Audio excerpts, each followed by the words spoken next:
Hey there, you're listening to Not Another TV Podcast. This is episode 55, the week of August 9th, 2024. My name is Drew Koenig. With me, as always, is my co-host, Matt Spessy. Matt, how are you doing? I'm doing good. It was good to be back. It's good to be back. So, short production note at the beginning here. Next week, you will not be here, and we will be joined by a guest who will hopefully be here unless something tragically wrong happens. No, I will be instead in the presence of greatness, seeing Mark Hamill. Ah, nice. So I want to play a game real quick. I'm going to play like a little game before we get like really started here. Okay. So I've been I've been transferring over my top 20 lists from like other places onto Serialized. Like one like nice little concise list column of lists. What I want to do real quick is run through the ones that I have here, and you tell me whether or not I am justified or insane. Okay. And a kind of look back machine. So the earliest one I could find was 2017. So we got interesting year. Yeah, interesting year.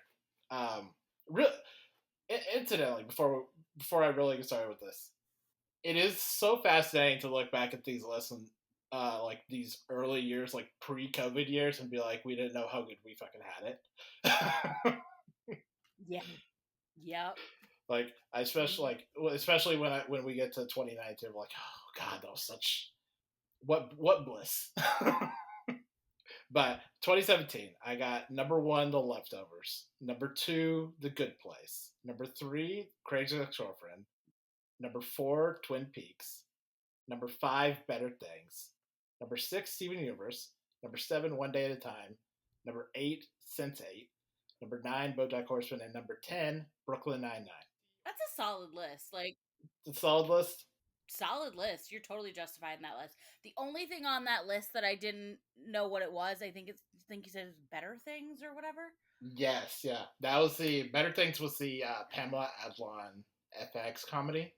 Oh, okay. It was very never good. Watched it, so it was excellent. But everything else I've seen at least some of, and I think you're totally justified. I laughed to myself a little bit when you said, what was it, X-Files? Oh, Twin Peaks. Twin Peaks, that's what it was. I knew it was something that was older-ish, whatever. I just kind of laughed to myself because I'm like, of course Drew would have that on his list. There are some things that it's just, that is very Drew. That's true, yeah. Just like there are some things that my friends send to me because they know it's very me. Yeah. In retrospect, I think I'd have Twin Peaks a little bit lower. I agree with you. I don't have any regrets about that. There was some really good TV in 2017. Oh, yeah. It was a banger year. 2018, a thing I noticed is that like a lot of my lists kind of if a show appears on like a top 10 or a top 20, it kind of likes to stay there. I like it to be there. If it's not there, I feel weird like the next year about it. I don't know if you have that phenomenon too. I go up and down about shows. So for 2018, I had number 1, The Good Place. Number 2, One Day at a Time. Number 3, DC's Legends of Tomorrow. Number 4, Steven Universe. Number 5, Brooklyn Nine-Nine. Number 6, BoJack Horseman. Number 7, Killing Eve. Number 8, Atlanta. Number 9, The Magicians. And number 10, The Expanse. A lot more on that list that I haven't seen, but compared to 2017. But still an okay list. Mostly because I can't say it's solid because I've never watched The Expanse. I've never watched Atlanta. So like I'm like, I don't know if I've heard those shows are good, but I can't be a judge of that. Right. Well, like looking back on it, the shows that feel weird to me now, even though I do think they're just fun picks, are Killing Eve, which was like this was like the first season of Killing Eve, so it was really, really good. As opposed to like it started out solid. Yeah, started out really great. Because that was the Phoebe Waller-Bridge season, and then just like The Magicians, even though like I think that season of The Magicians is really good. Yeah, so like I said, I go up and down about shows, and The Magicians is one of them. Like one season, I'd be like, "Yeah, I love this show." I'd still watch the next season, even if it was kind of crappy, and then I'd come back and be like, "Oh my god!" Because they were up and down on whether they were, they weren't good every single season. Right. Um, and or some seasons were half good and half not. Like it just it was a mess, but it was a mess that I sat through. Right. Same thing with like shows like right now, like 911. Like if you had asked me last year if I still like 911, I'd be like, no. I watch it so I can do my podcast, but I don't enjoy myself anymore. But then this season, it switched networks and the writers were the same, but the network was different. And like, it just seemed like the old show again. And so I was like, oh, okay. So I feel that whole it's weird to feel that way about a show now. Well, I feel like after once the Magicians was out, like season one, I was pretty solidly like on its train, you Hmm. know, from then Yep. on. Like, and I'm one of the few people that will, defend the its last season in the post Quentin era of the show. I had my issues with it, but I overall loved it. And then we can kind of round it out here with 2019 because 20, 21, 22 are just such weird COVID years. Those are such weird years. Plus, we already know your ones from last year, so. So for 2019, I had Fleabag at number one, Watchmen at number two, Russian Doll at number three, Unbelievable at number four, Okay. Steven Universe at number five, BoJack Horseman at number six, The Expanse at number seven, DC's Legends of Tomorrow at number eight, The Magicians at number nine again, and Evil at number 10. Yeah, I would have put Evil a little higher, and I also would have put Russian Doll higher, but that's just me. Right. Uh, I don't think, even looking back on it, that the first season of Russian Doll was better than Watchmen. Like I didn't watch even in Watchmen, Red so Watchmen was great. That's a really well done season. And for Evil, I think it was just because the first it was the because Evil came out in that back in the fall of 2019, so it was just like the first half of yeah, that first season where it was still a lot of like that's true. momentum and Building to do. building and Yeah. figuring itself out, which I think is probably what gave the Magicians a little bit of a leg up on it. I do think looking back on it because I have my full top 20 here, that I would put Emergence, try to break that into the top 10 if I was looking back on it, because that was a really good show. I really liked that show. I reviewed that at Telltale TV back then, and I know I got on the Schitt's Creek train in the tail end of 2018, beginning of 2019. So I know Schitt's Creek would have been in my top 10 of 2019. But yeah, definitely I would have definitely put Russian Doll up higher just because I didn't watch Watchmen. I still don't have any interest in it. It's whatever. But I think that was my favorite show from that year. Like I was obsessed with Russian Doll. Like I thought it was such a cool and unique idea right, and felt like it was well executed. Plus, I just love her. So, the right, second definitely, season was okay, but yeah. yeah, first season was great. Well, even without Watchmen, I don't think it's better than you know Hot Priest on Fleabag. I didn't watch Fleabag either. I had no interest. Um, so my top two would have been Schitt's Creek and then Russian Doll because like those were my two obsessions that year. I feel like 911 would have been on my list in 2019 as well because that was around season two, and that's when it got really good because they added Eddie as a character. So solid lists. We definitely have different opinions in TV, but those are solid choices. Well, even like I'm looking back in like my later years of like 2020, 2021 of like I had Yellow Jackets at number two in 2021, which is like I've been here the whole time, guys, the whole damn time. And like Arcane at number seven, and Nancy Drew at number 10, which was like Mm-hmm. was a little bit of a surprise that I had it that high. I still agree with that. I'll still stand by that. Yeah, absolutely. Listen, Nancy Drew was a good show. They just fumbled the ball in the final quarter. And that will be the only sports metaphor you will ever hear out of me. I will always say fumble the ball. I will never give any other sort of sports metaphor. Like, that is the only sports metaphor I know. Wow, now it makes me want to, like, go back and think, like, what I would have. Like, I'm curious what I would have ranked back then. Right. I didn't watch a lot of TV in 2018.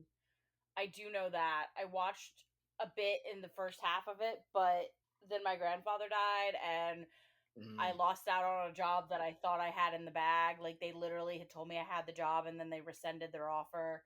Like, it was just a shit second half of 2018, so I Mm. didn't watch a lot of things that were new.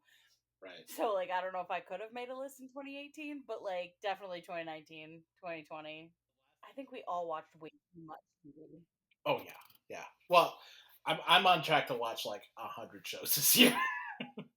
Oh, I'm sure if I were to really sit down and write down everything I've watched, especially with this podcast, Mm. I'd be like, okay, this is what I've watched this year, and it's probably high up there too. Right.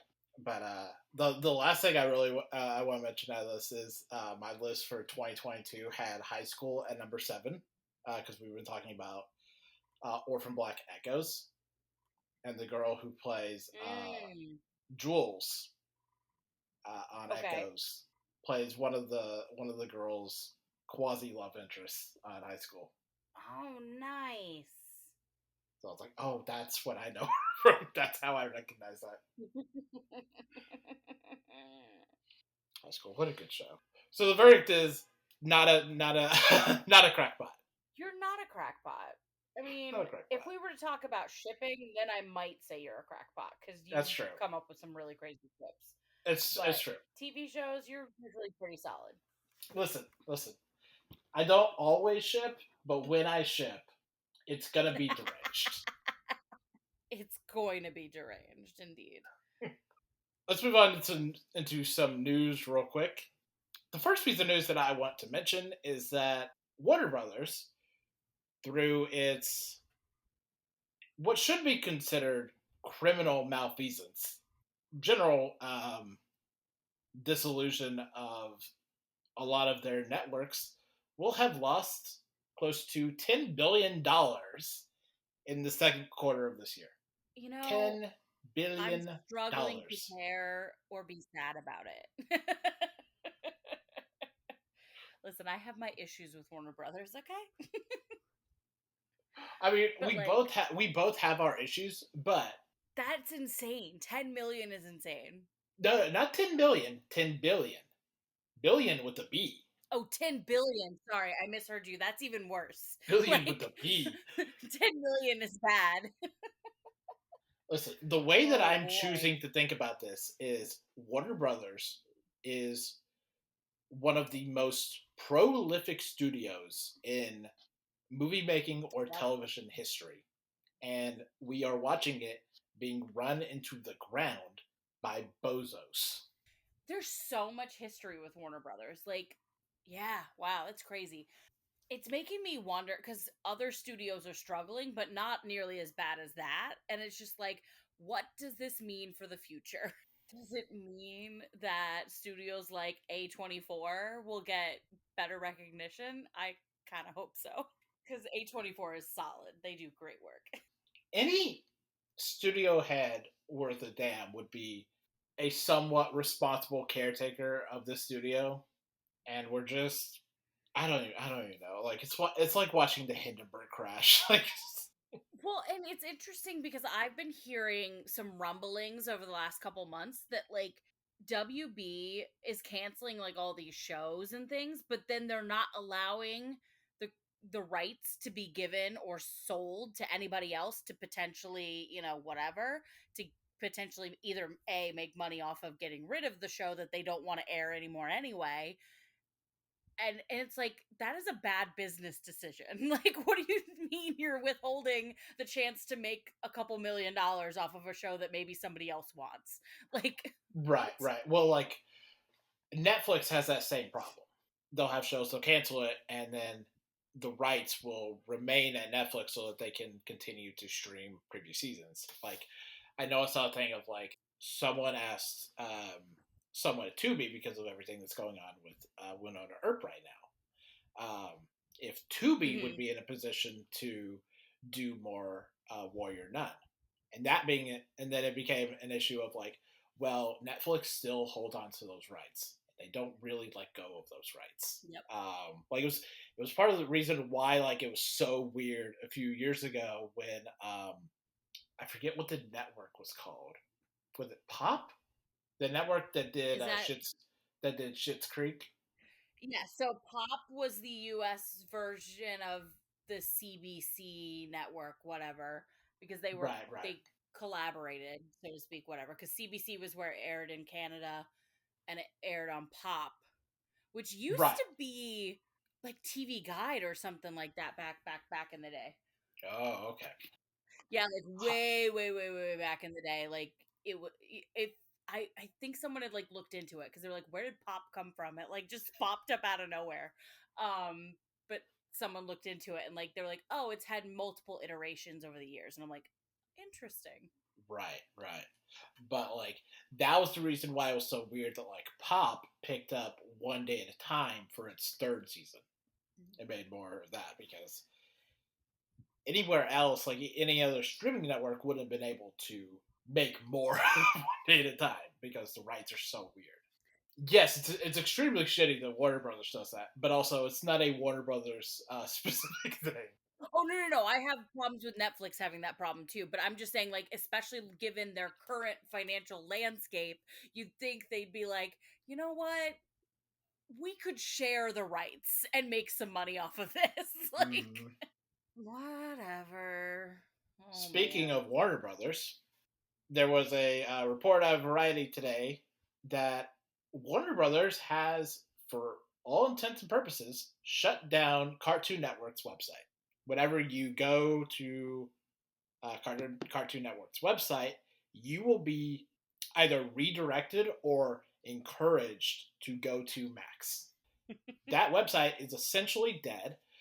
Warner Brothers has been like slowly killing off Cartoon Network for years, and this is just like the natural extension of that. I think this is, especially, in regards to animated television, this is a tremendous loss. There was a lot of stuff that was on Cartoon Network that like wasn't readily available in other places. There was a lot of like supplemental material. There was a lot of like, Steven Universe and Adventure Time, like little one shots or web series or stuff like that, and like little like behind the scenes stuff that existed on there.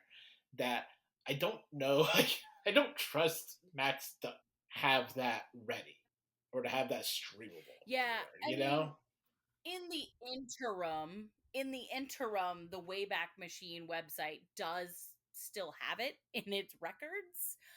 I'm not sure of functionality levels for that, but you can still find, because I went on there this evening after we spoke of it off mic, and I like clicked on a random year, like I think I picked 2019 or whatever, and I was able to like functionally move through a few pages of the website, but it was very slow. So I'm not sure if there's gaming and video or whatever, how that would work, but like the pages are technically there. Okay.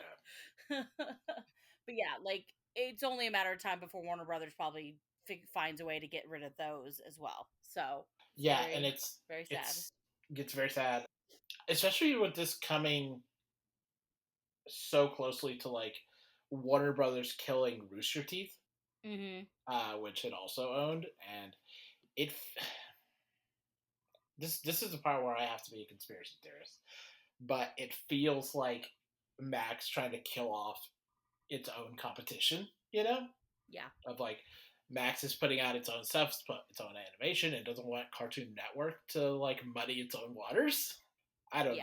Like, I can see that. And like Cartoon Network still exists. Like Cartoon Network is still putting out stuff. It's still there. We're just talking about it in a digital sense, but it's not that far of a stretch to come up with that being the reasoning behind this. Because while we are only talking about Cartoon Network in a digital sense, like you said, it had content that was not available anywhere else. And so you're like, well, that brings in people and gets people to continue caring about this network and about these shows that are getting put out by Cartoon Network. And so essentially, in the long run, they are killing the network. right, yes, But so it's not, I don't see it as a conspiracy because let's be real, that's probably what they're doing. They're like, we're losing money. Oh, let's find ways that we can eliminate other people that might be taking our money from us. right. We live in a very, very capitalist society. Speaking of Cartoon Network, I saw a report today that both Crunchyroll and Netflix have been hit with massive leaks. Nice. Coming off of considering I just canceled my Crunchyroll, like I think that's funny. yeah, if I read it correctly, the first 5 episodes of Arcane got leaked. Shut up, that's hilarious. Did you find them and watch them? I have not. I have not. If I'm gonna watch it, I'm gonna watch it the way that it was meant to be watched. I've waited 3 years. I can wait 3 more months. Can you though? No, I'm just kidding. But I giggle when that stuff happens. As people in my Discord say, we pirate in this world. If we can. Like, and by pirate we mean we share logins and stuff. We don't actually like pirate shows because we know that harms the creators and things like that. But we do we do pirate each other's logins so that not all of us have to pay for a service. Right. Well, I do just want to ask, like, this coming off of like last week of House of the Dragon, the House of the Dragon finale being leaked from Max. What's the security looking like at these places? That these things could just be leaked. What's going on? How are you all being heisted like this? Or is the company purposely doing it to put themselves in the news and get the attention put on them so that, you know, in some way it benefits them? You know, Yeah. I don't know. Yeah. I've seen it before where, like, you know, studios quote unquote leak something. But either that or they have really shitty security. That's the only other choice. What are we doing here, guys? What's going on? But my thing is that, so today I saw the trailer for the movie coming out in October called Saturday Night, which is about the start of Saturday Night Live and like the creation of it. And while I find the casting choices very interesting, and it looks like an interesting film, and I will probably be watching it. And I'm talking about it here because Saturday Night Live is a television show, but also some of these people are like TV actors. So, like, speaking of Succession, Nicholas Braun from Succession, who I have issues with him as a person. There have been some sexual assault allegation things going on with him. He has been cast as Jem Henson, which I was like, that's interesting. And Teen Wolf's very own Dylan O'Brien has been cast as Dan Aykroyd, which, oddly enough, he does look like young Dan Aykroyd. It's very weird. It's very weird that he somehow was able to transform into that by growing out his hair. I was talking to our friend Alicia Gilstorf on Twitter about this. He actually might be too hot to play Aykroyd. Like, this is actually too hot to be a believable Aykroyd. That's true. He still somewhat looks like Aykroyd, though. Like, I could see it. Like, the resemblance is there, but you're right. He is still a little too pretty in the face. Like, it's too hot. It's whatever he's got. I am excited about George Carlin being played by Matthew Rhys. I think that is a very interesting choice, and I love a good Matthew Rhys performance, so I am sat for this. Also, Willem Dafoe is in the movie, and I think it's very interesting that we're now making a movie about the creation of a TV show.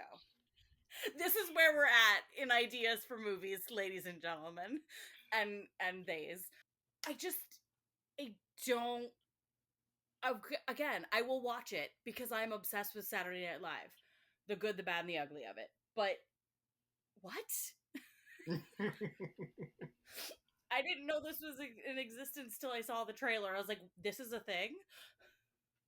I saw somebody tweet this. Jason Reitman has to understand that Lorne Michaels is Paul Atreides.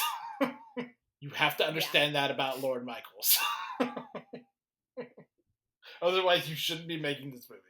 The other interesting casting that I found, again, I don't like Chevy Chase, so I was hoping they'd cast somebody that I don't care about because I don't like Chevy Chase.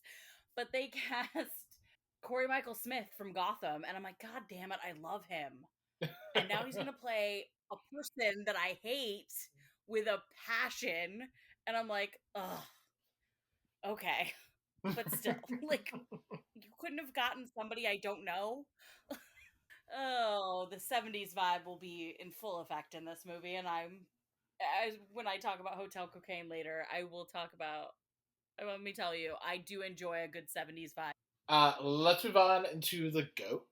So the GOAT is a weekly segment we do here on the podcast where myself and Mads nominate a best TV character or episode of all time and pit them against each other on Twitter and Tumblr and Instagram. Last week, I nominated Game of Thrones Season 1, Episode 9, entitled Baelor. And Mads, you nominated Merlin, Season Servant 3. of Two Masters. Yeah, Season 3, Episode 4, it's Servant of Two Masters. If you saw me use a picture of Katie McGrath for that submission, mind your own business. I mean, she's a big part of the episode, so it's fair. It's totally fair. But also, mind your own business. I won that one. So, Mads, you'll get to go first in presenting your new pick for the GOAT this week. And a reminder, our theme for this week was time travel in honor of Outlander's 10-year anniversary. And another reminder, we have 2 vetoes each on the board. All right. Mads, hit me with your GOAT pick. All right, so I think I might have mentioned this show last week when we kind of discussed what we would pick for the theme. But I only went with Fringe. It's one of my favorite shows of all time. And I thought about doing an episode. I really did think about doing the series finale because it's a really strong series finale and it does a really good depiction of wormholes and time travel and things like that, which obviously the show has time travel etched throughout it. But it was just a very solid episode. But instead, I was like, no, I'm going to go with what I typically do, which is pick a character. I rarely pick episodes. And so I'm going to go with my favorite of the observers, but also the only one that's really significant to the plot of the show as a whole, which is September, played by the incomparable Michael Cerveris. And just, I remember watching this show for the first time ever and getting to episode 4 where we first meet these pale, bald men that just write in notebooks and you don't know what they're writing because it's like hieroglyphic type text. And I just remember being very intrigued and like kind of on the edge of my seat and like holding my breath because I'm like, who are these characters? Who are these guys? And then he eats something with a whole pile of pepper on it and I'm like, okay, I like this guy. Like, I don't know why, but something about him putting a shit ton of spice on his food intrigued me even more. And I really fell in love with September. And he, at first he seems very one-dimensional, much like the other observers, where they don't have a lot of compassion or empathy, basically any good human emotions, because that's the whole point of them. They're from the future at a point where human intelligence takes over emotionality. And so eventually we realize he's a little more rebellious than the other observers, in the sense that he does get emotionally attached on a smaller level than normal humans, but still more so than the observers. And I felt like he was just such a strong addition to the show. And I feel like his dynamic with Walter really humanizes Walter a little further than just the regular story plot, and also makes September so much more memorable. To this day, anytime the 1st of September comes up, I always post a picture of September, because it's just one of those characters that's always stuck in my brain, and it had a major impact on my enjoyment of the show. So my pick is September, the Observer from Fringe. I have to say that I had my finger on my veto for a second, seeing where you were going to go with this. Like, Oh, okay. Did you think I was going to pick one of the main characters? no, just in terms of the actual time travelness of French, Got you. because Yeah. It's a very wishy washy time traveling. it's like no, this works. This works. But the whole point of the observers are they are time travelers. Yes. So my pick for this week is one that I've kind of had on my list for a while, but I haven't had a good excuse to use it, and this is such an excuse. And this is Gravity Falls, Season 1, Episode 9, The Time Traveler's Pig. So a little preamble. Gravity Falls was a Disney XD animated series that ran from 2013 to 2016, 2012 to 2016, that features these two 12-year-old twins, Dipper and Mabel, played by Jason Ritter and Christian Shaw, who are sent for the summer to a sleepy, tiny little town in Oregon called Gravity Falls to live with their great uncle Stan, voiced by Alec Tursch, who created the show. And their great uncle Stan lives in and operates this kind of fun house tourist trap, like the kind you would see like middle of nowhere Midwest, the Hall of Mysteries, or the Hall, whatever, that kind of place that's designed to just like suck out your money and like do weird things in it when you go in, which is where this episode brings us. Of Great Uncle Stan has thrown a fair outside of the Mystery Shack to bring in more customers, and so you got a whole kind of carnival vibe going on. And Dipper decides that this is his chance to impress his crush, Wendy, who is the cash register girl at the Mystery Shack, voiced by Linda Cardellini. And he decides he's going to take this whole day to like really impress her. He has a stupid, age inappropriate crush on her because she is 15 to his 12. And when you're 12 and 15, there might as well be a mile between those two ages. That's Dipper's goal for the day. Mabel's goal is there is a pig being given away at the fair. And the pig can be yours if you could just guess the correct weight. Mabel guesses the right weight. She names him Waddles. He's adorable. All hail Waddles. As the episode goes on, Dipper has an accident with Wendy where he accidentally ricochets a ball and crashes it into her eye. And in a rush to like go off, get her eyes, he comes back. Another guy is comforting her, which is when he comes upon Blendon, who is this is all very plot heavy, but Blendon, who just so happens to be a time traveler. So him and Mabel snatch his time traveling device that looks a lot like a tape measure, and they decide that they are going to go back in time to earlier in the day, redo it so that Dipper does not injure Wendy and he can spend the rest of the day with her and she can think he's cool. And they redo this day over and over and over and over again until Dipper realizes that he needs Mabel to assist him. And when he does, Mabel is not there to get Waddles the pig, and Waddles is given to Mabel's rival, which leads to a all-out fight throughout time as they're skipping around different time periods, tackling each other and wrestling. And as a character says at the end of the episode, they litter the 18th century with slap bracelets and high fives. Oh my god. It's so much fun. It's one of Gravity Falls' best episodes.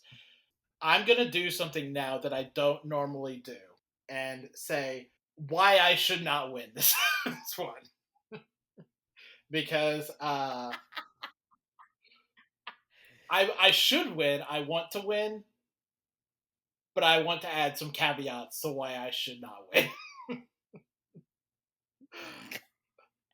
And it really just boils down to two things. The first, it really just revolves around the two of the vocal performances in this episode. Blendon is voiced by Justin Roiland, who was Lemon Grab in Adventure Time and did Rick and Morty, and he sucks. Right? Like, we all know that Justin Roiland sucks. There's a reason he's not doing Rick and Morty anymore. He's not a good person.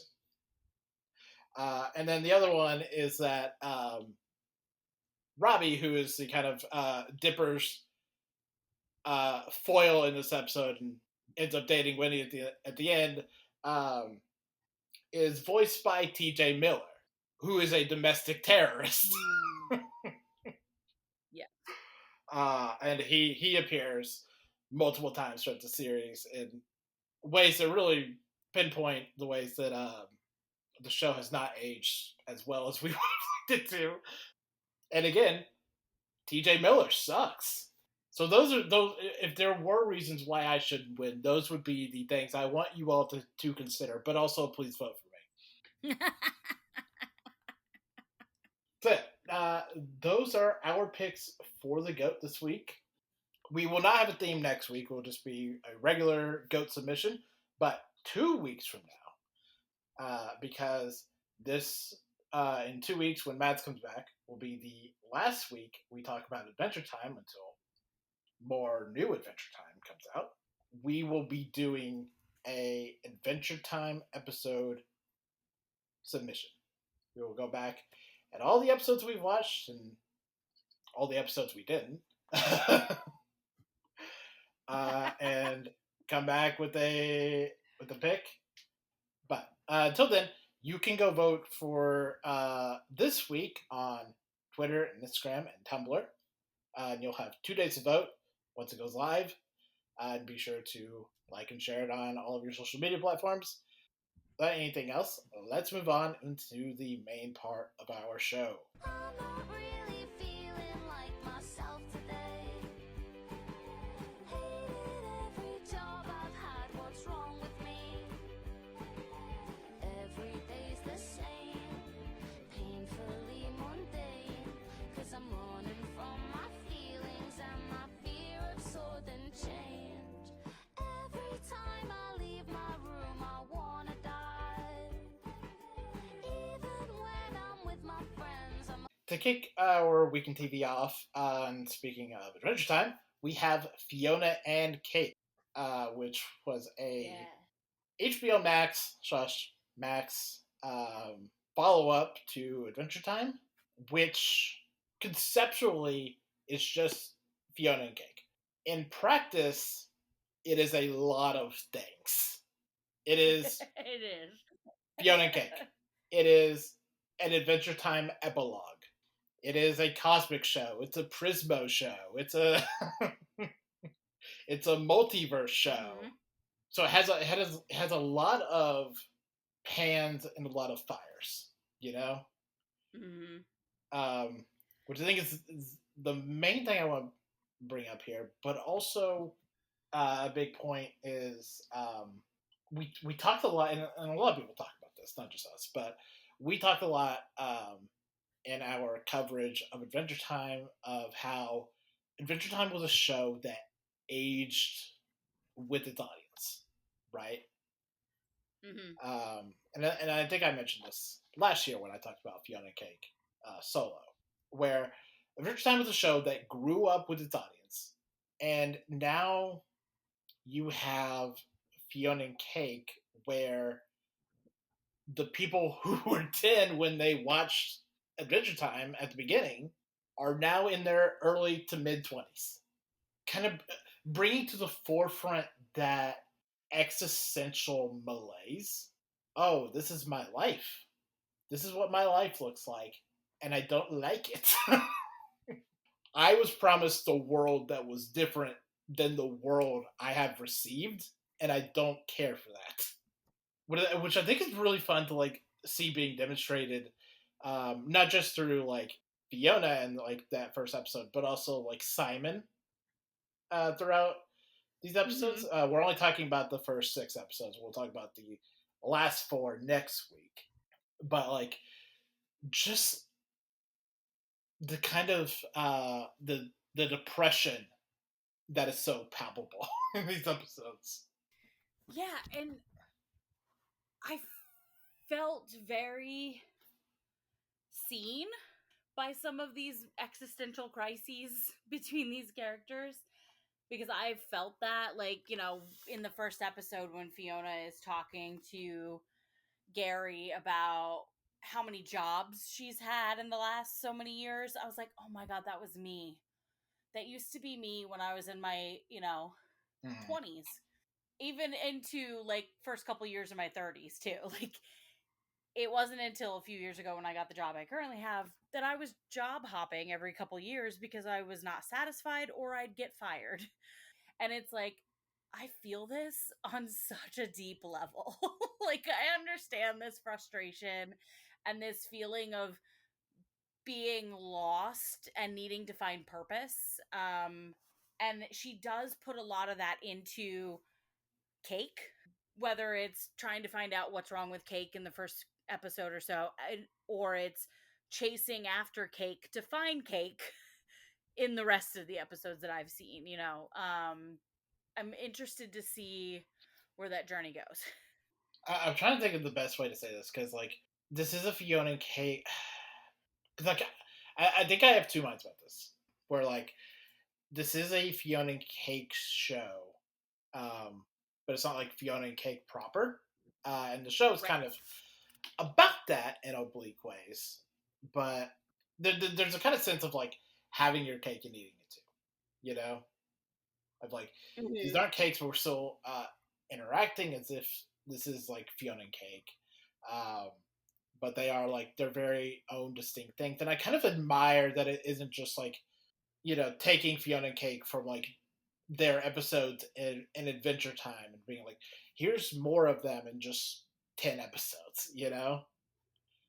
So it has like bigger, grander things on its mind. But there were like points in this where like, okay, but you're still like not really adventuring. You're still not really Fionna and Cake, you know?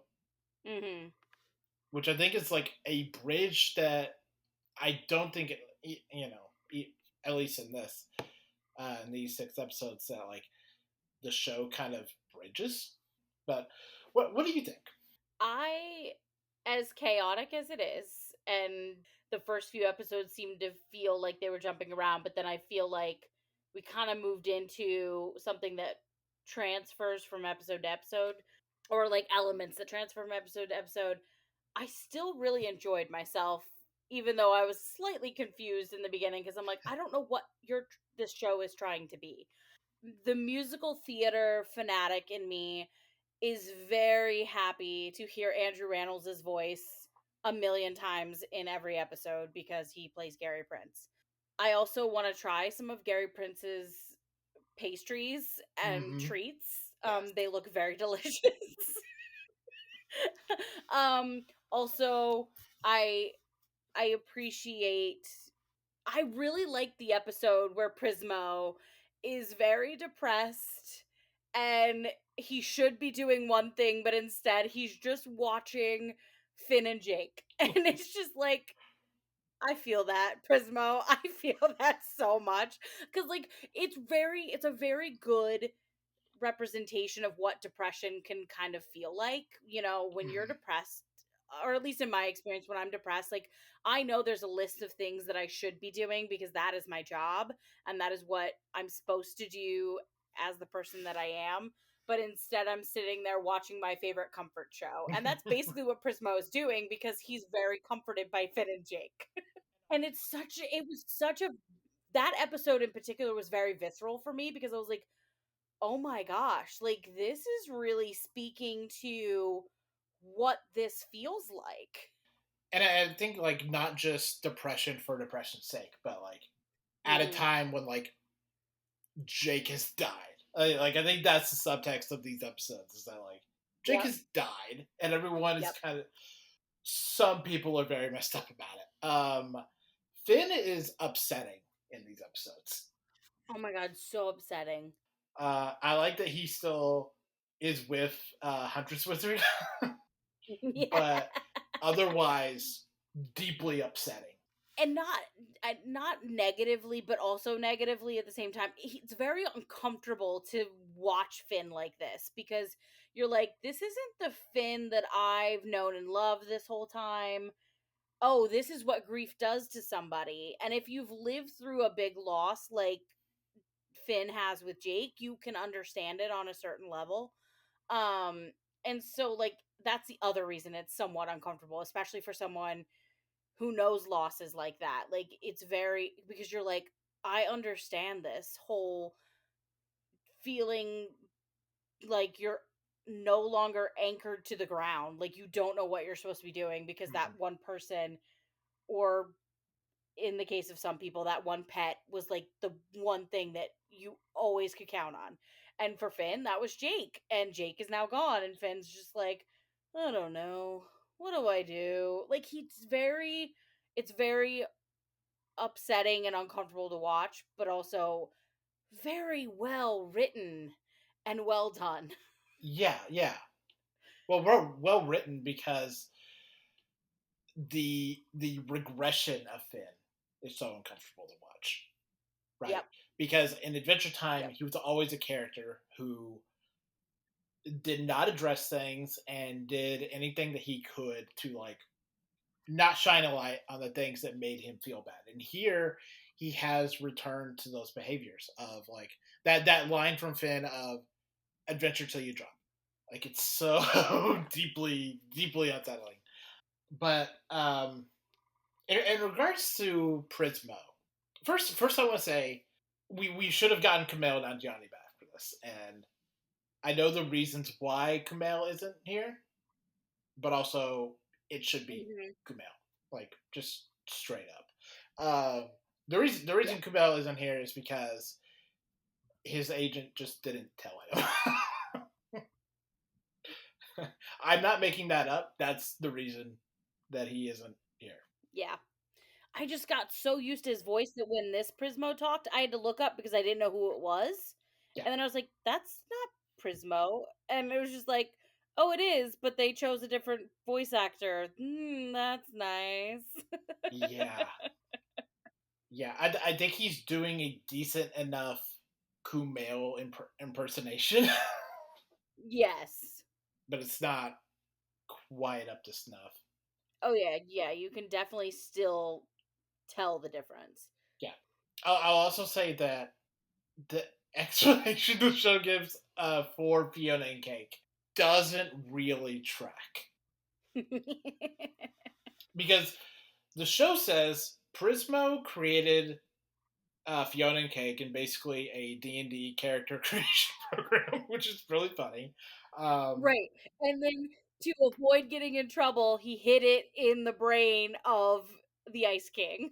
Here's a reason why that doesn't make sense to me. Is because we saw Ice King started doing Fionna and Cake stuff before Prismo met Finn and Jake. So either Prismo's being outside of time, which yes, but also not the way that he has been shown. Mm-hmm. Like, there have been moments of Prismo like operating outside of normal time space, but I'm not sure that's the way that this is supposed to be contextualized. You know, like I think Yeah, this is meant to be I was shown like, more linear than what we're led to believe it is. mm-hmm. In which case, Fiona and Cake is retconning Adventure Time. Please don't. Right. So it's I don't know how much I mind it, but it doesn't really make sense to me. It didn't make much sense to me either, but I'm also, on occasion, I'm one of those people that's like, meh, whatever. And I think as I was watching this, I was like, I'm not sure I buy that, but I'll think about it later. Right, right. AKA my podcast with Drew. Yeah, yeah. And I think the more I think about it, the less it actually makes sense to me. All right, we just stop thinking about it then. Yeah, we just have to stop thinking about it. No, I will say I did. I think so far of the ones that I've watched, one of my favorite episodes. Again, I said this off mic that it was very jolting for me because I was like, "Wait, what is going on?" But the second episode, I really enjoyed it. I enjoyed the idea that Simon is running a museum pop up sort of situation, whatever, in Ooh. And like people are a fan of Fionna and Cake, the books, and like it was such a fun, cute, I don't know if cute's the right word, but it was a fun episode that reminded me of like why I like the character of Simon, why I like the Adventure Time universe as a whole, but also just the joy of knowing what it feels like to read something and love something so much that I'd go and see like this home museum thing, like Mhm. it was a fun episode, and we also get more information about Simon and Fiona and Cake and like that, but I liked the way they set it up. I thought it was a very good way to introduce that bit of the story. Yeah, I think that's really well done. Yeah, and watching Simon trying to interact with like Fiona and Cake in like kind of an oblique way, of like it feels to me like someone who was really into something years ago now finds it embarrassing. You know, like like if someone used to write like Harry Potter fan fiction and now has become so disillusioned with the entire thing that they're like, no, no, no. Not only should I not do this, you also should not do this. And like Simon trying to like come to grips with that is like really funny. I've lived that as a fan fiction writer. I have lived through those ups and downs, but yes. Right. I will neither confirm nor deny any involvement in the Harry Potter fan fiction world. I do want to touch on Fiona and Cake's world for a minute. There's some really satisfying deep cuts in that, and some not deep cuts. Like you already mentioned, Eddie Randall playing, taking over for Neil Patrick Harris for Gary. Yep. Which I think is an upgrade. Yeah, it's an upgrade. 100%. It's a much better grasp on the character, I think. Also, I just don't like Neil Patrick Harris, so. Right, right. I was gonna say this earlier, but I didn't. But Donald Glover as Marshall, love it. It's so good. And then like you have some like really really good ones like Vico Ortiz voicing Hunter, which is delightful. So delightful. So delightful. It's so good. Yeah, Chelsea Peretti voicing Queenie, which is the gender band King of Ooh.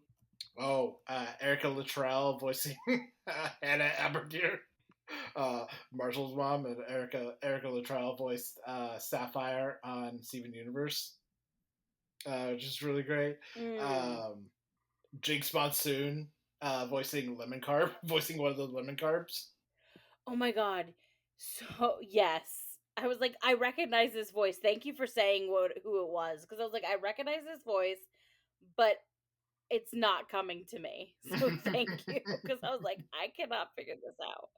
And I didn't want to go Google it because I was just like, I'm sure I literally said to myself, I'm sure Drew will know. Yeah. Also, I want to say that I found it really, so the episode, I forget which episode it was, but the one where they take the collar off of the one talking animal and put it on Cake, and then Cake is able to like talk. I was like, this reminds me of that Disney movie that had the dog that had the collar where he could talk. I really liked Hunter in the in the Fiona and Cake world, and just like kind of the design for that character of like doing kind of like a trans mask thing for Hunter, which is really interesting. Like just kind of the bulkier physicality and like deeper voice, like it's really good. And also just how much Fiona is not happy with anything that he's doing. Like it's really funny. You know how we talk about a lot about how the Lich is very terrifying? Yes. I didn't think anything could come close to comparing until the red beetle creature looking thing. I forget what it was called. Oh yeah, Scarab. Scarab, yes, thank you. Yes. I was just like, no thank you. Go away. Yeah, he's so scary. I'm just like, oh my goodness. You're giving the Lich a run for his money. Mm-hmm. But yeah, I'm enjoying myself. I'm trying not to think about the fact that we are almost done, because otherwise I'll be sad. I did not ever think I would be this into this series when you proposed the idea of us starting it, because I'm very adverse to most animated stuff. Boy, it's a good thing you didn't pick that for your New Year's resolution. I know, but I do feel certain types of animation I respond better to than if it hadn't been for this podcast, I would never have picked up Adventure Time, because I would have said to myself, this is a child show. I am way too old to watch this. And so I would have never picked it up. Right. More on Fiona and Cake in 2 weeks. Moving on to our next show, Dimension 20, The Unsleeping City, Episode 6, The War of Bugs and Rats. This is one of the times where Brennan gets an idea for bad guys and decides to just go full steam ahead on it. Where he was just like, what if bugs, but gentrifying hipsters? So I am not really scared of many things. Like, I probably have like maybe 3 things that like absolutely hands down will make me turn it off if it's involved in an episode or a movie. Absolutely not. One of them is clowns, but another one is bugs. It's so gross. The episode of Supernatural that was centered on bugs was so gross, and I closed my eyes the whole time. Like, I literally was not, because if I see the bugs, it's like it's over, game over. Like, it's gross. I can't stand it. So like this episode, I was just like, knowing after the end of the last episode that we were going into a battle with beetles and bugs, and I was just like, oh, I really hope there's not a lot of visual with the board with it. And there was enough that it wasn't too bad, and I could just pretend that it wasn't bugs they were fighting. But like, yeah, I was so terrified going into this that I was like, oh god, I'm gonna hate this because there's bugs. Like, it's an irrational fear. It really is. But like, yeah, bugs, ew. Yeah, and Brennan's choice of bugs is gross and unsettling. And this episode does do like what we talked a lot about, of how this battle map is so big Yes. that it really works to its benefit. It is able to do so many things by virtue of this being, an entire block. There's so many possibilities for them to go in, and just like the sheer number of bugs. Like, there's so many bugs. Yeah, just so many. And I one of my favorite moments that sticks out to me was with Kugrash. And Murph, because Murph was trying to get these really good rolls and all he could fucking roll was like a 5, a 4 or 5. And he's like, God damn it, like he like full on like has an explosion of emotion because like this dude, Murph is usually very steady and chill, but like no, he was not having it this episode. Like he was just not doing well. And I kind of just paused for a moment and giggled because I was like, Murph, this is not normal for you, and I'm enjoying myself. Oh, no, no, no, no. Murph is a famously bad roller. He is. I know, but he's chill about it usually. This Oh, time yeah. he was like out of his mind about it. He was like, what? No, I know he's a bad roller. I'm just saying, like, for some reason, the emotions were high with this episode, Mhm. and he was just like, he said, God damn it. And I was just like, Murph, calm down, bro.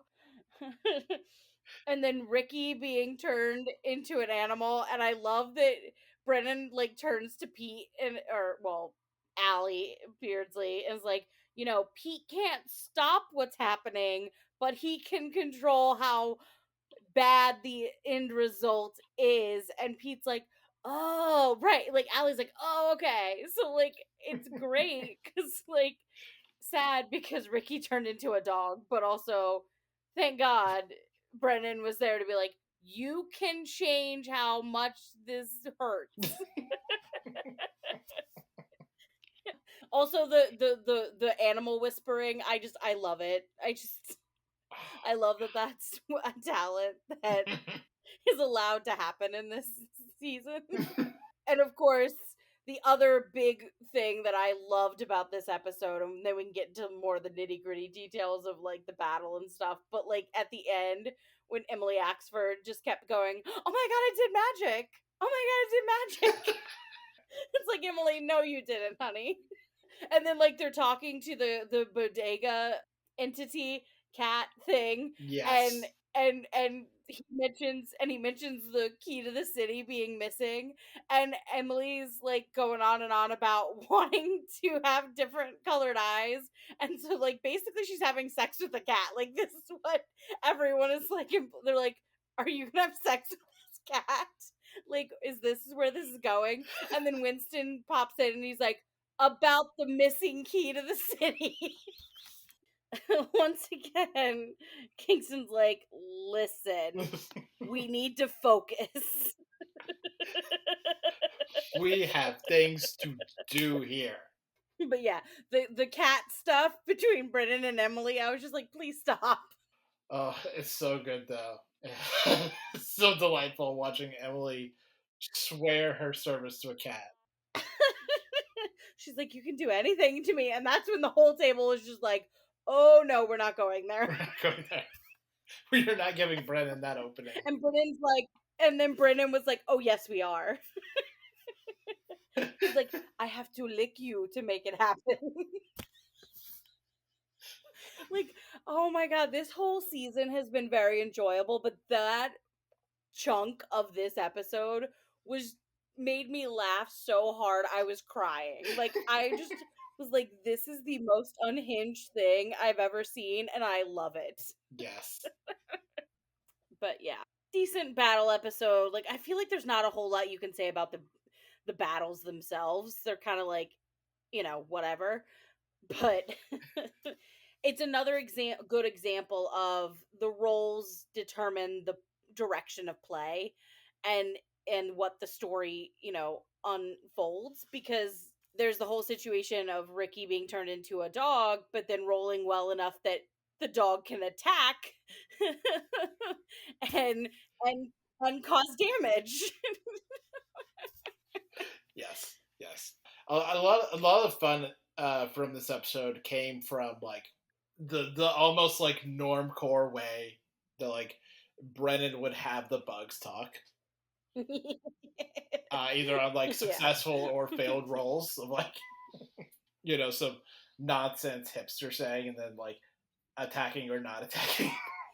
I'm also like remembering the fireball being thrown into the hole in the building, Oh my and god. like Murph didn't have that great of a roll, so like because before he rolls, he's like, yeah, would that kill the bugs? And Bren's like, yeah, that would do a lot of damage. That would do some that'd do some good damage. And then he rolls a really crappy roll, and then Brennan lifts the top off the building, kind of peeks inside, and goes, okay, yeah, you killed a bug or two. Way to go, Kugrash. Well, one thing I did actually think was interesting about this was that like in a normal narrative, you would have people immediately upset at Pete. But since this is Dungeons and Dragons, we don't have time to have any kind of conversation with Pete about like what's going on or like what he did or what didn't do. So we have to be like Right. in the fight. So like has to pause like a lot of like conversations and just like dealing with Pete as if like the plot does not demand that they have a confrontation with him later.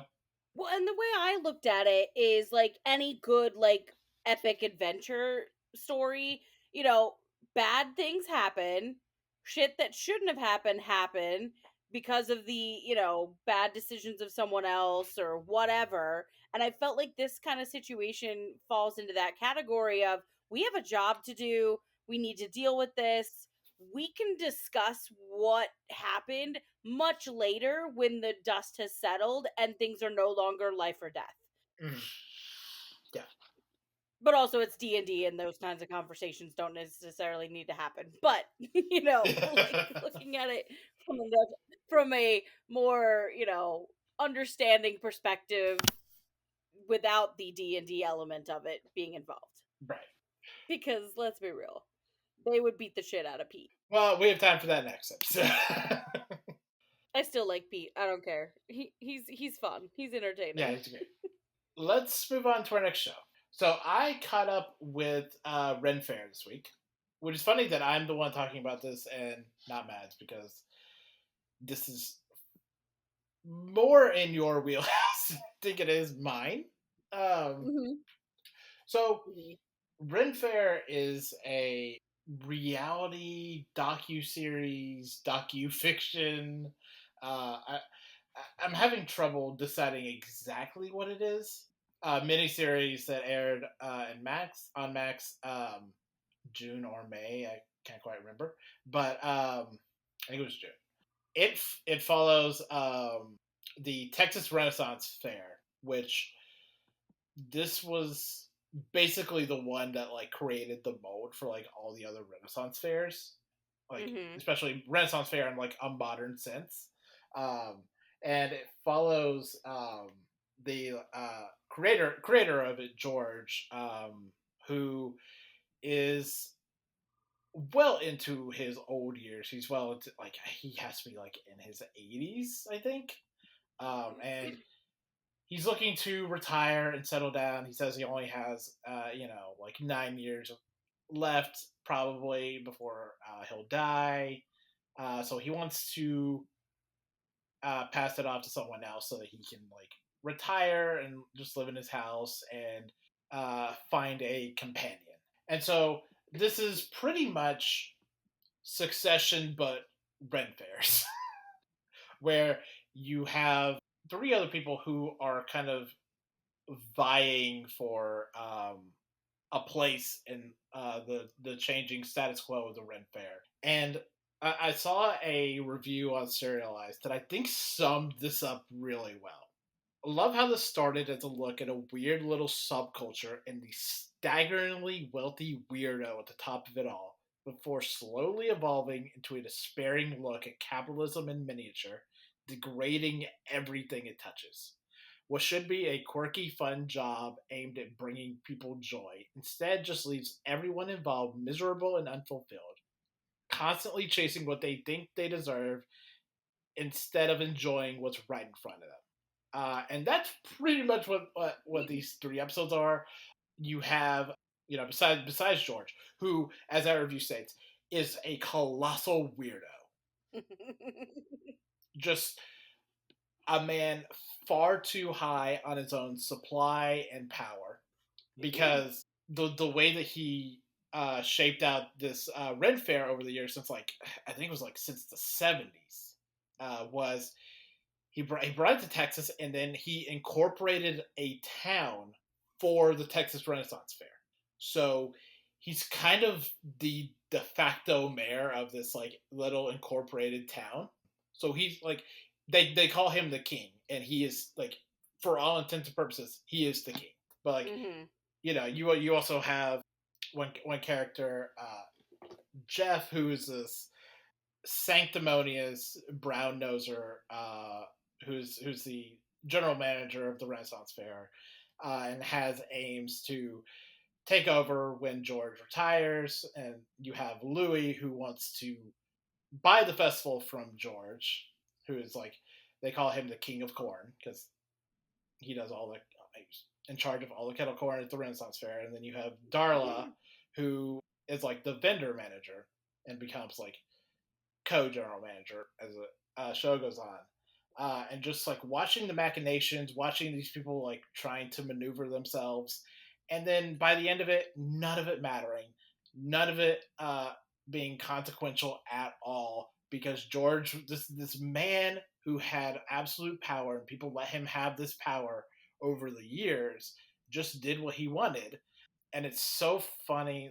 There's a point in the first episode where Louis is talking about all of the ways that capitalism is actually really great. And then just goes on to describe the ways that it will just fuck him and everyone else around him. Really just this despairing look at everything. There is actually like, there's a really funny understated moment in like the second or third episode where Louis is like on the verge of a heat stroke, and he's like becoming dehydrated. And he kneels down, opens a can of Red Bull, and chugs it. And it's like, that is such an epitome of this character of, you are so deeply stupid, but you are so confident in your own stupidity. Now, I said that I wasn't sure like how to like really categorize this, because it kind of reality, kind of docuseries, but also kind of docufiction. There's a lot of producing and editing involved in this. There are certain characters responding to things that could have only been like edited over. Like, I know that the producers of this miniseries talked about like, all of these people are performers, they're entertainers, they always like exaggerate everything by virtue of just Ren Faire. So everything that they did in this miniseries was like kind of larger than life and exuberant, and that just kind of played into all of this. But it makes it a very kind of off kilter.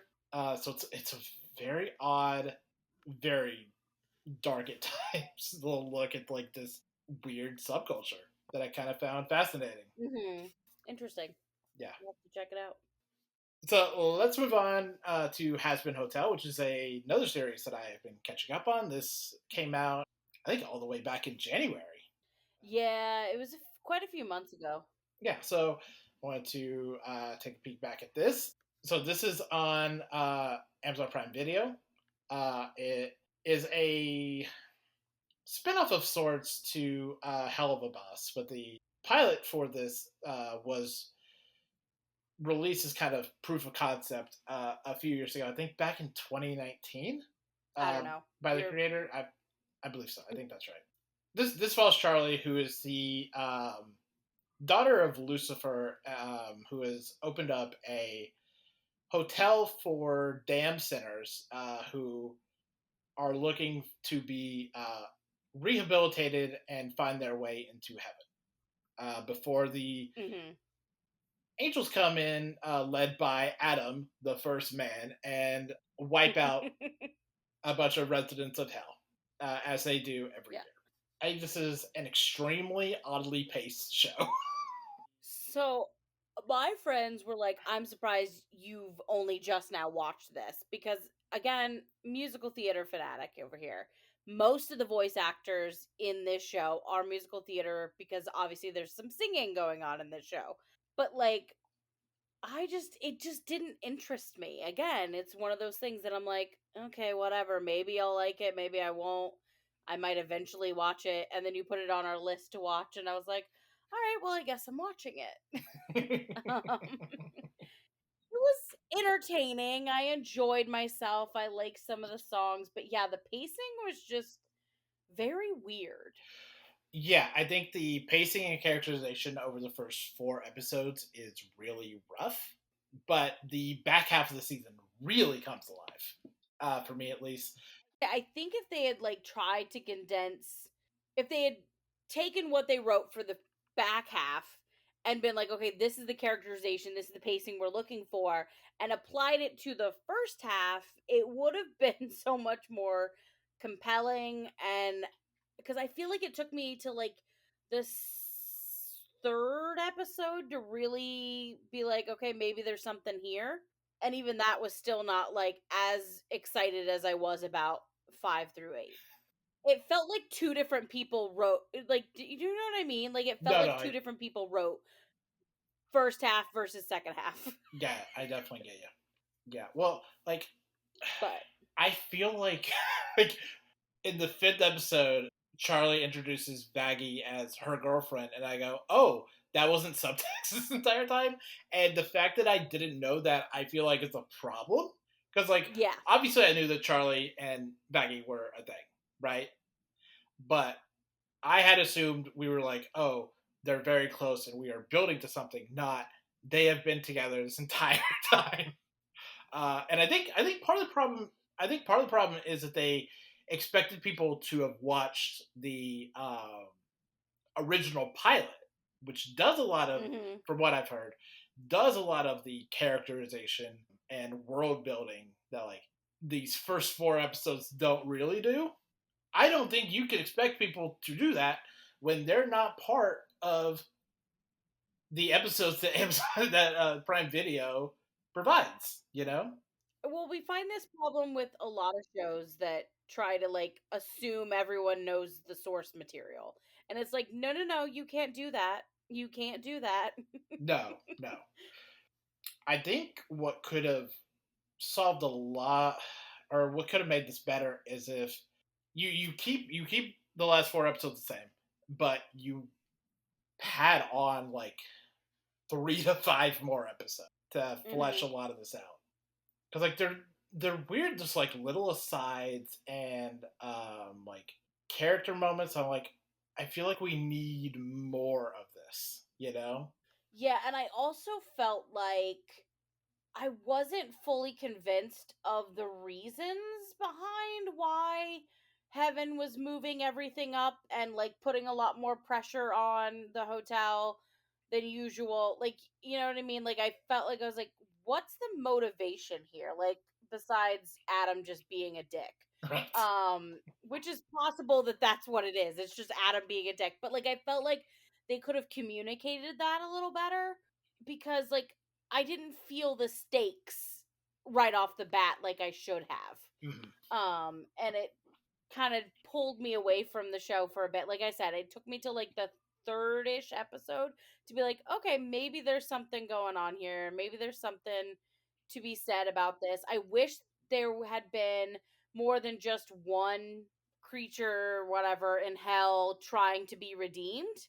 He's a very fun character to have around, but like it's like I wish it would have seemed a little more widespread focus. Right. Well, to be slightly more charitable, you have Sir Petrus and you have Angel. That's fair, yeah. I just never felt like Angel's focus was as much as Sir Pinchus or whatever his name is. No, no, I'll agree with that. I liked Angel, but Yeah, no, Angel's very fun. Alistair's very fun too. I really like Alistair. Alistair is he's such a presence. I really enjoy his character. Just the moments of like kind of calm to a terrifying demon is really good. And also like that, just like the crackling radio voice is really enjoyable. Yes. I want to comment on voice acting for a second. First of all, Keith David like kills it as Husk. He's so good. His was the first voice that I recognized. I was like, "Oh, absolutely, sir. Yes, welcome." Like, hello. But the other ones that like really, as a musical theater person, like really like spoke out to me. Alex Brightman as both Adam and Serpentius is so, it just shows how much talent he has as an actor, because those are two very different types of voices and characterizations, and still he manages to pull it off. I really feel like Adam is very quintessential Alex Brightman. If you know who Alex Brightman is, like his just general persona is very, it comes across very strongly in Adam, and then there's a little more subtly in Serpentius. But like it was just so much fun. I knew going into this he was a part of this project because I follow him on socials. He talks about it all the time. He's very happy about this project, like he loves it. But the other one that surprised me a bit was Jeremy Jordan as Lucifer, because on principle, I don't like Jeremy Jordan. There's something about his voice, his acting, I don't know what it is. I generally don't care for Jeremy Jordan. And people in the musical theater community give me a lot of crap for it, but like cuz he's very beloved. But I'm starting to wonder if maybe it's his face that bothers me enough that it like affects the way I react to him, because as a voice actor for Lucifer, I thoroughly enjoyed Lucifer and it was a great performance, and I'm just like, wonder what that means. Yeah, my thoughts on Jeremy Jordan have nothing to do with his musical theater abilities, and entirely that I will stay bitter about his little Comic Con song. If you know, you know. But his Lucifer is really good. Yeah, and his song in episode 5 of More Than Anything is so good. It's such a good song. Like that's the other thing that surprised me about this show, is that the songs are really good. Like I was like, "Oh, this is going to be cheeseball singing. It's going to be, unserious songs." Like, you know what I mean? Like I was just like, "Okay, I don't think I'm not going into this for the musical part of it." But no, the music is actually really good. Yeah, not since Crazy Ex-Girlfriend have I watched something where it's like, oh, we're putting out multiple bangers every episode. Yeah. You know? Yeah. But I think the top two are More Than Anything, and I forget the name of the song, but the Heaven and Hell song in episode 6 that Charlie and Emily sing. Yeah, I'm trying to think. Oh, you didn't know. Oh, okay. Yeah. Yep, That song was a good one. is incredible. It's a very Yep. strong and cathartic religious trauma song, and it's outstanding. It goes so much harder than than it honestly needs to, and it's so good. I also really like Emily, but I need her to make some big moves next season, or moves of any kind. Yeah. Honestly.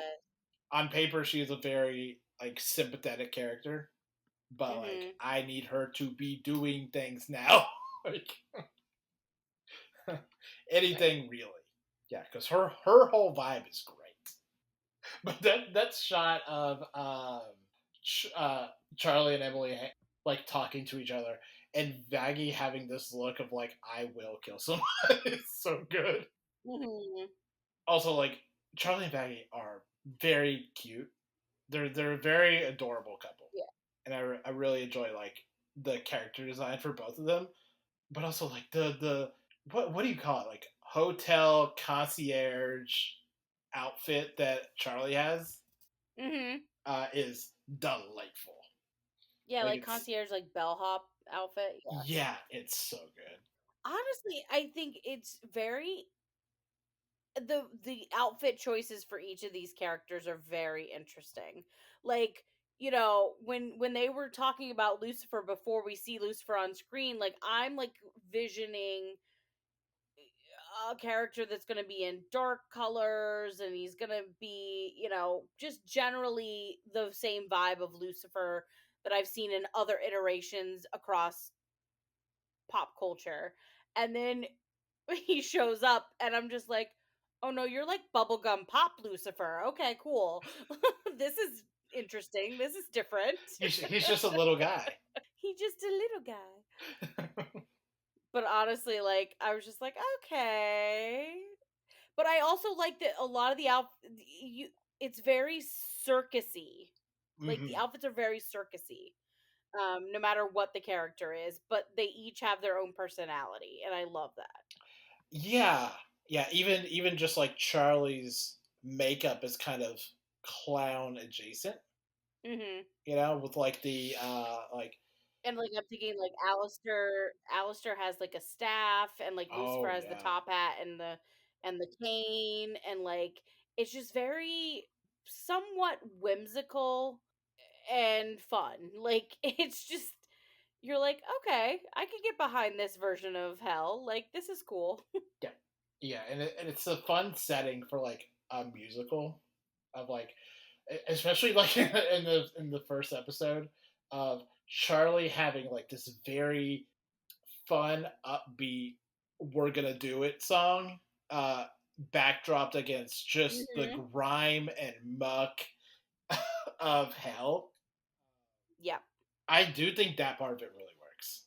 Oh, going back to mm, songs, Angel's song about Valentine. Oh my god, Oh it just wrecks you. yeah. Like totally wrecks you. Like that's like, the I feel like that's one of the I mean a lot of them are all like quote unquote big numbers, but like I feel like that one's the one that like really gives you an emotional stranglehold and just really makes you realize, oh no, these characters have depth and dimension to them. They're not just quote unquote demons or sinners. They have complex problems that have created who they are. Made me want to give Angel a big O hug. Be like, Mhm. it's okay. On that topic, like I kind of tangential. I really enjoyed like some of like the visual language of the show, where like in the Hmm. seventh episode where you go to Cannibal Town, and just like that kind of simple visual language where the show lets you know, hey, did you know that Alistair was a cannibal? Or it's like, Yes. oh, this show barely touches on like the fact that Alistair's big, creepy grin with the teeth is the same smile and the teeth that all the cannibals have, and it kind of leaves it to you to like make that 1-to-1. Be like, oh, he's a cannibal. Also, I enjoyed in that same episode enjoyed the reference that Alistair is Ace in the most Hmm. 20s vibe way possible, where they call him Yes. Ace in the Hole, and you're like, I loved it so much. oh, yeah, yeah, that does make sense. Because if I have to imagine Alistair having sex, I don't. That's nightmarish, actually. Well, I was gonna say, like, up to I forget what episode it was, but up to a certain point in the show, Alistair starts off. He's very quiet, unassuming. He's there. He helps control things, but like, he doesn't really show anything too sinister. And then that person shows up that knows him. I forget her name, and she's done this because she knows that he has this skill to take care of her problem, and she then manages to manipulate the situation to put Alistair in the position where he has to use his power and his strength and everything, to deal with this problem. And that's when you really realize, oh no, this guy is scary. Like, Hmm. yes, we love him, but he is terrifying. Do not ever get on his bad side. Hmm. Yeah, and you kind of get that like early in the show, like his song with Vox in the second episode, Mm-hmm. where you're like, oh yeah, no, he's scary. He's actually legitimately scary, not just like haha scary, but Yeah. like actual scary. Yeah, no, totally terrifying. And one of my good friends cosplays as Alistair, Oh, and when my friend is not cosplaying, they're very, very sweet and and and unassuming and kind. And I'm like, how do you transform into that? And then he does it, and I'm just like, nope, yep, I can see it. Like it's crazy, it's insane. But yeah. well, let's move on to our next show. Mads, you wanted to touch on Hotel Cocaine. Yes.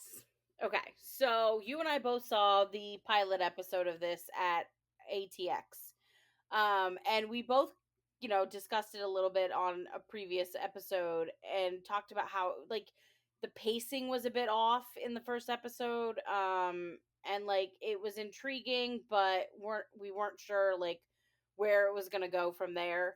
I stuck with it because Danny Pino has my heart, body, and soul. I will follow him to the edges of the earth, whether that's regrettable or not depends on the project. But this one, I had my ups and downs with it. Overall, it's a good show so far. They definitely set it up really well for a second season. But I had moments where I was just like, okay, can we just move on from this? Like, it's very violent, which obviously it's going to be. It's about cocaine trade in Miami in the 70s between the Colombians and the Cubans trying to get territory from each other, plus the DEA is getting involved. Like it's going to be messy and violent. But sometimes I was just like, was that necessary? I did we need, okay, sometimes you can just talk about it, you don't need to show it. But Danny Pino's character is very compelling and intriguing to watch because the whole time you're not sure where his loyalty really lies. Because in the pilot, we find out he's been recruited by DEA with the threat on his daughter, which again, I'm not sure why he believed that threat because I'm not sure how much of a threat the DEA can put on his family, but without stuff to back it up. But, he is in the DEA's pocket to try and get his brother to the table to talk the DEA, give the DEA information, whatever. But then as we go along in the season, he's involved with DEA, he's involved with his brother, he's telling his daughter one thing, he's telling his wife another, his girlfriend, whatever, another thing. Like, we don't know who he's motivated by. Like, yes, he's motivated by his daughter, but where does that put him in the schematics of all this unrest and, for lack of a better term, politics of cocaine business?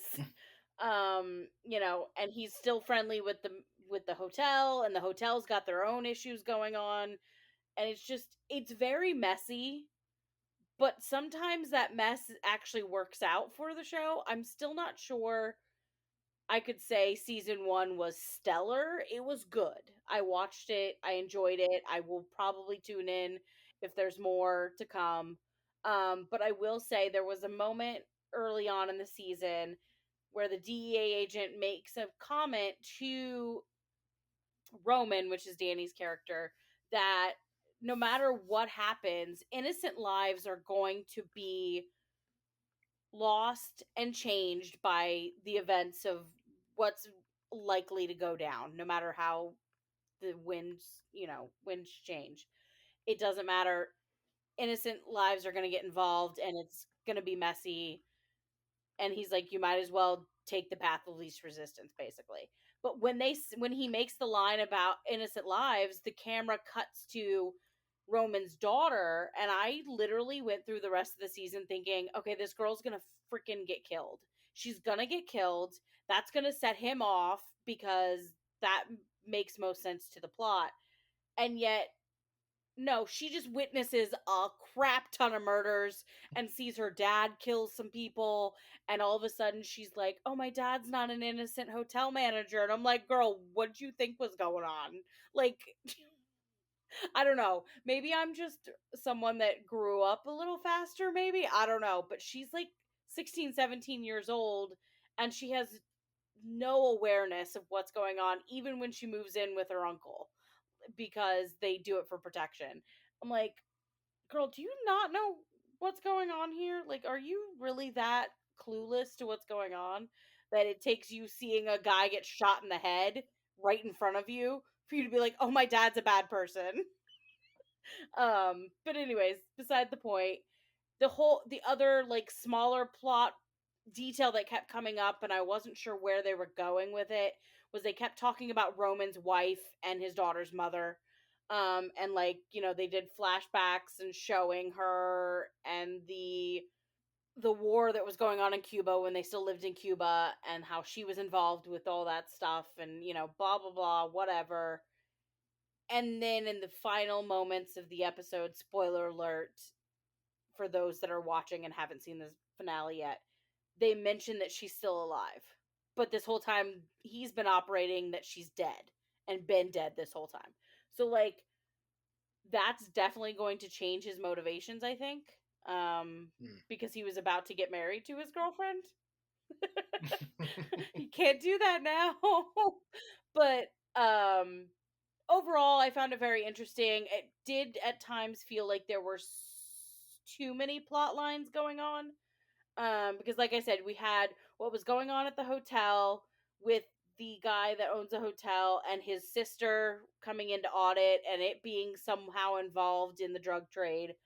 And then, you've got Roman's storyline, we've got Nestor's storyline, we've got the DEA agent storyline. So, like, at times, yes, they all converge together because, again, they're all part of the bigger plot of cocaine trade in Miami in the 70s. But at the same time, I was just like, we need a little more focus on one over the other. So, it was intriguing, but I would probably give it a solid C+. Like, it's not the worst thing I've ever watched, and I will still probably tune in for more if there's more, but it's definitely not the best thing I've ever seen. Let's move on to our next show. Orphan Black Echoes, Season 1, Episode 7, The Dog's Honest Truth. Let me start off here. Did you catch up with Episode 5? I did. So I was actually going to say something if you didn't. I was be like, so the last time we talked about this, I had only watched the first 3 episodes, but I watched 4 episodes this week to get completely caught up. And I just want to say the episode that was the flashback episode that like detailed her love affair with her wife and the reason she created the first copy. Oh my god, it broke my freaking heart. Yep. It's deeply sad and makes a lot of what has happened before much more depressing. Yeah. And like and I understand why she did it now and like I'm not upset. Like at first when the premise was first presented and and Kristen Ritter's character Lucy was like trying to figure herself out. I'm like, who the fuck does this kind of shit? Like what the fuck? But then you find out why and I'm like, you know what? Not gonna lie, if presented with the ability to do that, I would probably do that. Like, especially if I love someone enough to do that. Which clearly she really does. And yeah, I think the plot just keeps thickening. Like, yeah, I think these episodes are really toying the line of making Kira sympathetic without excusing or condoning her, which I think is a really delicate line for the show to be walking. And I do think it's having an interesting conversation of like the way grief affects your mind, the way that it breaks you to a certain extent. I do want to talk about episode 6 real quick and say, well, actually, if we were just talking about episode 6, I would say that Echoes is picking up Orphan Black's grand tradition of not knowing when enough is enough and the need to put hats upon a hat upon a hat. Like it's that TikTok audio of the too many slices, and it's like, okay, that's good. That's fine. We're good. Because right. at first blush, I don't know. I did not need a printout of Eleanor proper. You know, like older Eleanor. That was something I did not need. When that episode first started, and like, you know, right off the back of me watching episode 5, and we first see her, I was like, oh, are we still in flashback mode? Because that's literally what I thought. And then she says some things, and I'm like, oh no, we presently have an older Eleanor. Okay, cool. I was like, great. Yeah. So if this was just episode 6, and I do kind of still feel this way, that I don't need Eleanor. It's like watching. You ever watch like a child build like a tower of Legos or blocks, and there's a certain point where it would be enough. It would be good.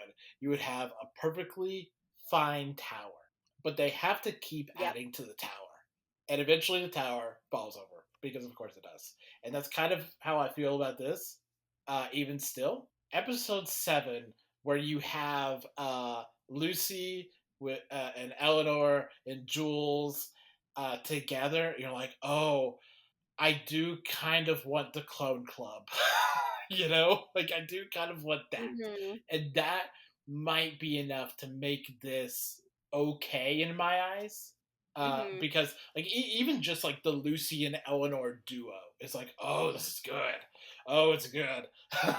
Yeah, but also even just the Lucy and Jules dynamic is great too. Like, yeah, you know, so like putting the three of them together is fantastic, and it is really good.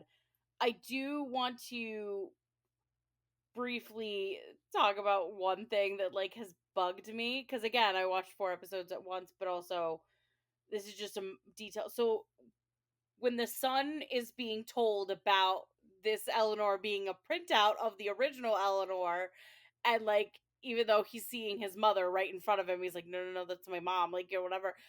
With how close knit this family is, you mean to tell me that your explanation of how he didn't know his mother died is that he was at college, and we just, you know, we told him that she was off in another country, and I'm like, and he didn't call her or talk to her? Like, I'm sorry, what? Because it took her a little while to create the older version printout of Eleanor. So like there was some time there that like, what, did he not question anything? Like, I'm confused. Yeah, this is part of why I don't really like this, because to accept that there could believably be this printout Eleanor, it requires a lot of suspension of disbelief, like so much. Where it was so much cleaner, where you just had Kira made Lucy, she shut down the machine, she didn't know about Jules, and Eleanor makes that so much messier. Yeah, because I accepted the explanation that happened in episode 5. And then we get episode 6 and we find out that there's actually an older printout of Eleanor that she's been currently living with and whatever. And I'm just like, wait a minute. She shut down the machine. She stopped. Like, what? I'm confused. Yeah. And so to your effect, there's too many cooks in the kitchen. We've got too many Eleanors. We've got too many clones. It's just, again, on one aspect, yes, it's great. Yes, we want to see them interacting together because they work well together as a unit of 3 people, you know, coming together. But at the same time, it's like the plot to explain the existence of these 3 people is not so beautiful. No, it's wildly inelegant. But also, I saw someone mention this on Serialized, but if I corrupted every single one of my ethics and values to bring my wife back from the dead, and then she cheated on me, I would have no Oh choice but to shit, kill no. myself. Right! I was just like, wait, and she's cheating on you? Oh my god. Like, wow. This is wild. Like, And paints it like it's your like fault. Kira. Exterminate her right now. I'm like, this is my thought when it was revealed that Eleanor was cheating. I was like, Kira, she is a copy of your wife. Exterminate her now. Like, there is no need to keep her around. She's not even the real wife. Like, just no, get rid of her. No. But then again, I'm a very dark and twisty person, so maybe that's just me. I seem all sunshine and rainbows, but then I get to talking about plot lines on wild television shows. It's just a wild development. Like, I would have to fling myself off of the bridge or something. Like, I don't know. and then we find out that these aren't the only clones that exist in the world. We find out that what's his face from Daros's compound is a clone of Daros, and it's like, no. No. Oh boy. Here's yeah. We're really losing the plot at this point. Yeah, here's the other part of that. The continued existence of that printout machine makes the show dangerously deathless. Because the show's now set it up in a place where you can kill a character and it won't matter because they can be brought back in this printout machine. Yep. So I think that's a dangerous precedent to set for a show.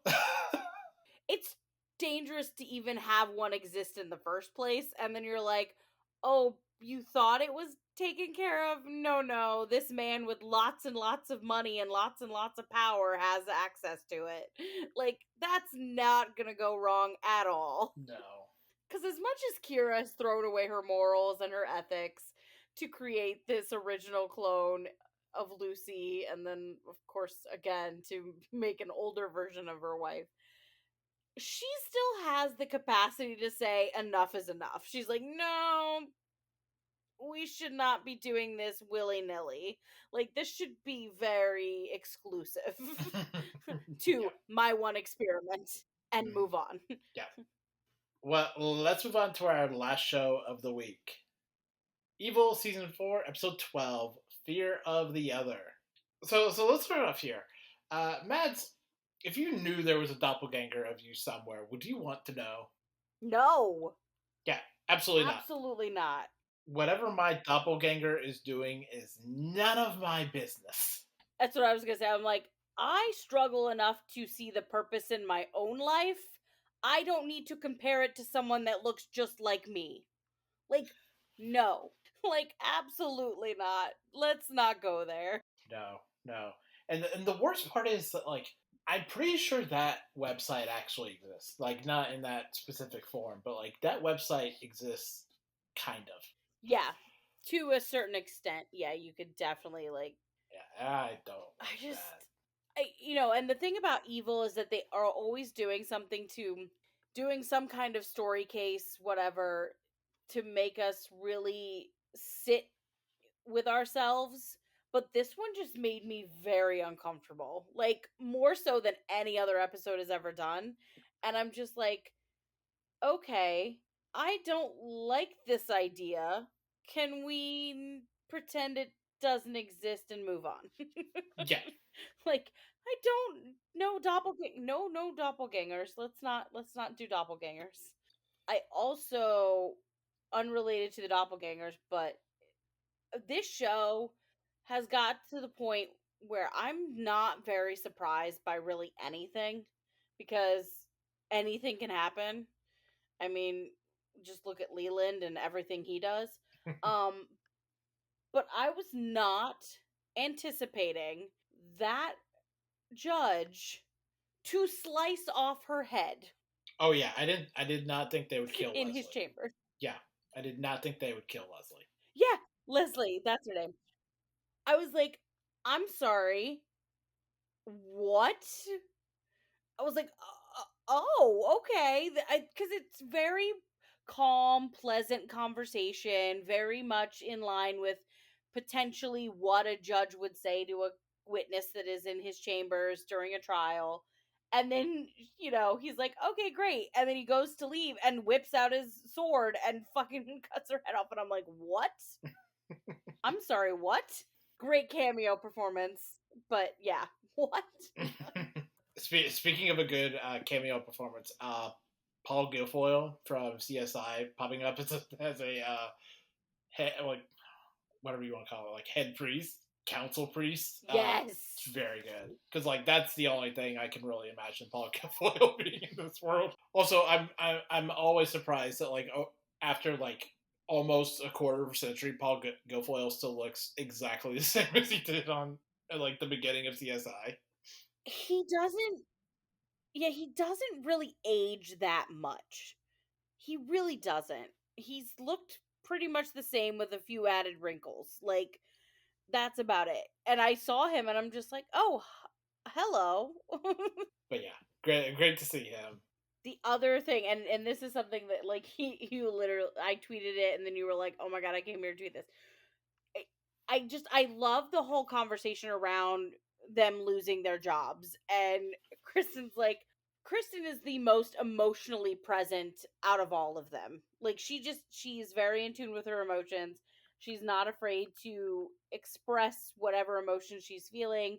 And so, like, for her to look at Ben and go, are you not feeling anything? Like, we're losing our jobs. And Ben is literally could not give two shits because he's got his own stuff going on in his life. He's just like, what is it? How does he exactly say? He goes, I feel two things, disdain and hunger. And I'm like, bro, that is such a mood. Once again, Ben is the most relatable character on the show. I played that moment for my roommate and she's just like, why do I relate to that? And I go, because in today's society, if you feel anything other than that, I question your motives in life. Not saying you can't be happy, but like overall, there's not much to be joyful about. Yeah. Like, you're gonna have a lot of disdain. And obviously, hunger is just a very strong force. But I was just like, oh, such a relatable moment. Yeah. Also, I love all these prospective employers tripping over themselves to pay Ben as much money as humanly possible. Like Oh my god, yes. of thousands of dollars to do nonsense science. They're like, well, I think there was like an offer for like 800,000 or something like that. Yeah, it was like 950,000. I'll think about it. I'm like, I'm sorry, what? You're being paid almost $1 million a year. I'd be like, I would have been like, absolutely, I don't care what your morals or ethics are. Pay me all that money, and I will do whatever you need me to do. You can have my damn soul at that point. Like, just pay me all the money. I mean, at that point, you could donate hundreds of thousands of dollars to charity every year and still be making a lot of money. But yeah, I do love that this whole thing is kind of making Kristen spiral a little. This lack of a job. I love like it. It's so great. Off the cuff deciding that you're gonna start your own practice in your garage next to the house that you have your teenage children in doesn't seem like a wise choice. I'm gonna be honest. Probably not, but that once again, her daughters proved to be very aware and cognizant children. And they're like, well, Mom, these are solutions we can do to make money. She goes, one of the daughters was like, you could get an OnlyFans and post your feet. And I'm just like, oh my god, what? And then the other daughter was like, or we could just do a GoFundMe. Like, we could say, like, grandma died or something. Like, but grandma really did die. And I'm like, oh my god, these conniving girls. I freaking love them so much. It was just such a joy. Such a joy. They're all out of their minds. They're fully deranged. One of them was like, well, so Laura was like, well, my heart condition. She goes, your heart is fine. She goes, I could still die. It was just like, oh my God, we are going here. And then like Kristen shows up and there's this basket of something from somebody. And she's like, girls, I told you not to. And they're like, we've already made a lot of money. Like, I love their resourcefulness. Like, if they were my children, I would be giving them an ice cream sundae every day of the week for their very well thought out ideas for making money. Well, and then Andy being given that settlement. I'm gonna tell you right now, if that were my mom, she still would have sued that man, just because she could. I'm like, Kristen, why are you just accepting that? Like, where's your fire? Like, it was very sad to see her just be like, yeah, well, that's just what it is. And I'm like, no, it's not. You could have gotten $800,000. You could have gotten so much money. And then punched Andy in the face just because. Also, like, he's on the run. Like, where's he getting this money from? The thing about Andy is that, like, okay, I've always been very open about how much I don't like cheaters. I don't like cheating storylines. Whatever. It's even worse when you are a man who has 5 children and you're just like, yeah, no, I'm gonna step out on that wife. There's, whatever. And I'm like, are you kidding me? Like, sir, you have responsibilities. Well, I'm going to punch you in the face a million times. That man owes you, or if he doesn't already, he will owe you child support. Yeah. You could have sued to get more than $80,000 as part of the fucking child support. Unfortunately, I think as much as I'm like, where, Kristen, what are you doing? It also is very indicative of how hurt she is right now. Like, not only did her husband cheat on her, but her mom died while they were still having a bit of a disagreement where they weren't really talking to each other. And trust me, I know from experience that when that happens, it fills you with so much guilt and what ifs. And then on top of that, she's also losing her job. Yeah. So like it's like a situation of when it rains, it pours. And this poor woman, yes, she might have been a ball buster, 2 years ago. If this had, if she was losing her job 2 years ago and Andy was cheating on her, but her mom was still alive, like it would have been a different situation. But I think losing all 3 things, one right after the other, is just not helpful to her mental health. And I just think she's just trying to survive. And so, like, that's why I really also fully enjoyed her daughters being like, Mom, you don't get it. Like, you need to make money, and we know ways to make money really fast. Mm-hmm. And let's do it. And it's little effort. Like, no effort, maximum reward. Leland getting released is going to be interesting. Yeah. Moving into the final episodes. Yeah. I mean, here's the thing. Leland's case being thrown out makes no sense because there is more than enough evidence, even with a crooked judge.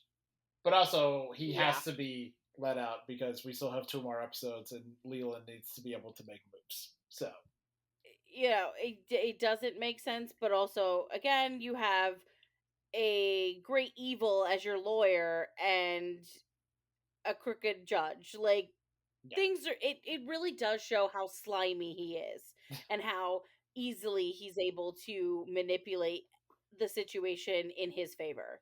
And he's done just that. So, well, let's close it out there. Next week, stay tuned for what we'll be talking about. Until then, and then 2 weeks, so you are back, Mads. Where can we find you online? You can find me on Twitter and Instagram at DorothyNYC89. You can also find me on Tumblr at MadsWorld15. And yeah, I don't, that's where I'm usually at. You can follow me on Twitter at the Drew Koenig, everywhere else at Drew Koenig. And you can follow the podcast on all your social media platforms at Not Another TV Podcast.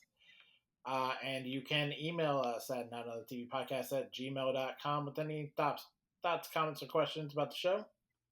Also, check out our link tree at linktree.com/notanothertvpodcast. We'll have all our social media handles, plus our Discord, where we are talking about TV throughout the week, along with our live watch channel, where we are watching the X-Files twice a week, making our way slowly but surely through the first season. Yeah. And our Discord might not seem very active, but that's because we've got like 4 people in the Discord, and that's about it.